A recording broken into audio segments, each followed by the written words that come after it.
ದೊಡ್ಡೂರು ಗ್ರಾಮದ ಬಳಿ KSRTC bus break fail ಆಗಿ ಮರಕ್ಕೆ ಡಿಕ್ಕಿ 20 ಜನರಿಗೆ ಗಾಯ. ನಮಸ್ಕಾರ ವೀಕ್ಷಕರೇ, ಸಿಟಿ ನ್ಯೂಸ್ ಕನ್ನಡ ಚಾನೆಲ್ಗೆ ಸ್ವಾಗತ. ನಾನು ನಿಮ್ಮ ಸಂತೋಷ್ ನಾಗಮ್ನವರು.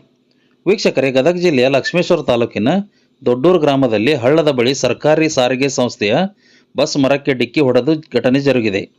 ಲಕ್ಷ್ಮೇಶ್ವರ ಪಟ್ಟಣದಿಂದ ಬಾಳೆಹೊಸೂರು ಗ್ರಾಮದ ಕಡೆಗೆ ಸಂಚರಿಸುತ್ತಿದ್ದ ಈ ಬಸ್ಸಿನಲ್ಲಿ ಶಾಲಾ ವಿದ್ಯಾರ್ಥಿಗಳು ಸೇರಿದಂತೆ ಒಟ್ಟು ಅಂದಾಜು ಸುಮಾರು 60ಕ್ಕೂ ಹೆಚ್ಚು ಜನರು ಪ್ರಯಾಣ ಮಾಡುತ್ತಿದ್ದರು ಎಂದು ಮಾಹಿತಿ ಲಭ್ಯವಾಗಿದೆ. ಸಿಗ್ಲಿ ಹಾಗೂ ದೊಡ್ಡೂರು ಗ್ರಾಮದ ಮಧ್ಯ ಕಿರು ಸೇತುವೆಯ ಕಾಮಗಾರಿ ನಡೆದಿತ್ತು ಎನ್ನಲಾಗಿದೆ. ಹೀಗಾಗಿ ತಾತ್ಕಾಲಿಕವಾಗಿ ರಸ್ತೆಯಲ್ಲಿ ಬಸ್ ಸಾಗಿಸುತ್ತಿದ್ದಾಗ ಇದ್ದಕ್ಕಿದ್ದಂತೆ ಬ್ರೇಕ್ ಫೇಲ್ ಆಗಿ ಬಸ್ ಮರಕ್ಕೆ ಡಿಕ್ಕಿ ಹೊಡೆದಿದೆ. ಇದರ ಪರಿಣಾಮ ಬಸ್ಸಿನ ಗ್ಲಾಸ್ಗಳು ಹೊಡೆದು ಬಸ್ ಮುಂಭಾಗ ಸಂಪೂರ್ಣವಾಗಿ ನುಜ್ಜುಗುಜ್ಜಾಗಿದೆ. ಈ ಘಟನೆಯಿಂದಾಗಿ 13 ವಿದ್ಯಾರ್ಥಿಗಳು, 7 ಜನರು ಪ್ರಯಾಣಿಕರು ಸೇರಿದಂತೆ ಒಟ್ಟು 20 ಜನರಿಗೆ ಗಾಯಗಳಾಗಿವೆ.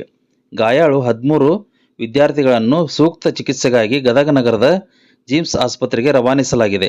ಈ ಕುರಿತು ಲಕ್ಷ್ಮೇಶ್ವರ ಪೊಲೀಸ್ ಠಾಣೆಯಲ್ಲಿ ಪ್ರಕರಣ ದಾಖಲಾಗಿದೆ ಎಂದು ಮಾಹಿತಿ ಲಭ್ಯವಾಗಿದೆ. ವರದಿಯನ್ನು ನೀಡಿದವರು ಚಂದ್ರಶೇಖರ್ ಸೋಮಣ್ಣ ಅವರು.